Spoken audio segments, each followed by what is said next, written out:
BJP MLA Vishnukumar Raju route మార్చారు. గత assembly సమావేశాల్లో ఎప్పుడు టిట్కో ఇళ్ల బిల్లులపై ప్రస్తావించిన విష్ణుకుమార్ రాజు ఈసారి విశాఖలోని 22A భూములకి పరిష్కారం చూపాలని డిమాండ్ చేశారు.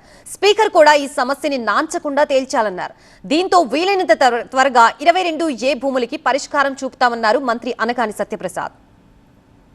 విశాఖలో 22A భూముల సమస్యను వీలైనంత త్వరగా పరిష్కరించాలని ప్రభుత్వాన్ని కోరారు బీజేపీ ఎమ్మెల్యే విష్ణుకుమార్ రాజు.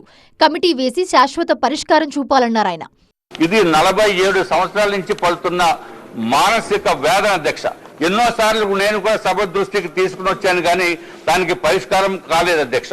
తమ ద్వారా అధ్యక్ష గౌరవ మంత్రివర్యులు కోరేది ఒక చిన్న కమిటీ వేసి దయచేసి దీన్ని ప్రత్యేకంగా చూడవలసిన అవసరం ఉంది అధ్యక్ష. దయచేసి తమ ద్వారా నేను మంత్రివర్యులను కోరేది ఒక నెల రోజుల్లో ఒక కమిటీ వేసి దానికి పరిష్కారం చూడవలసిందిగా కోరుతాం అధ్యక్ష. 1 కోటి ఎకరాలకు పైగా భూములు 22A కింద ఉన్నాయన్నారు రెవెన్యూ మంత్రి అనగాని సత్యప్రసాద్.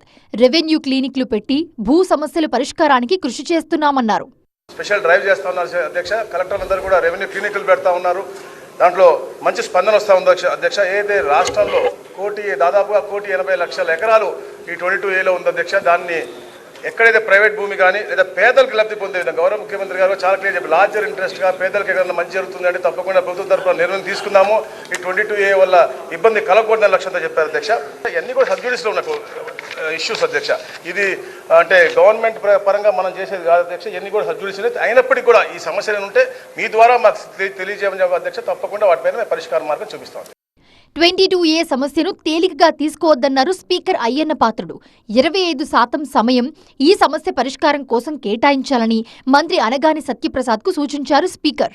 ఇన్ఛార్జ్ మంత్రి సమక్షంలో కలెక్టర్ గారిని కూర్చోబెట్టి సమస్యలు పరిష్కారం చేయకపోతే అప్పుడు గవర్నమెంట్ తీసుకోదు. ఇన్ఛార్జ్ మంత్రులు ఉన్నారు మనకు జిల్లాలో, వాళ్ళు దీన్ని పరిష్కారం చేయవలసిన బాధ్యత వాళ్ళది. జీవో ఆల్రెడీ ఉంది, అది ప్రయత్నం చేద్దాం. ఇది చాలా పెద్ద సమస్య అండి, సింపుల్గా అనిపించదు. రాష్ట్రం అంతా ఉంది, ప్రతి ఏరియాలో ఉంది. మీ టైంలో రోజు మీ టైంలో 25% టైం దీనికోసం కేటాయించండి సార్ ప్లీజ్. 22Aలోని భూములకు పరిష్కారం చూపేందుకు స్పెషల్ డ్రైవ్లు నిర్వహిస్తున్నామన్నారు మంత్రి.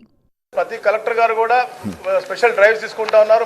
మండే అగ్రిమెంట్స్ తో పాటు ఈ రెవెన్యూ క్లినిక్లు పెడతా ఉన్నారు. 22A మీద ప్రత్యేక శ్రద్ధ పెట్టి, ఎందుకంటే మీరు తమ చెప్పినట్టుగా ఇన్ఛార్జ్ మంత్రులు కూడా గౌరవ ముఖ్యమంత్రి గారు చెప్పారు, ఇన్ఛార్జ్ మంత్రులు కూడా ఇన్వాల్వ్ అయ్యి దీని మీద మార్గదర్శకాలు ఏది ఉన్నాయో ఇంప్లిమెంట్ చేయమని అధ్యక్ష. తప్పకుండా ఇంప్లిమెంట్ చేపిస్తాం అధ్యక్ష.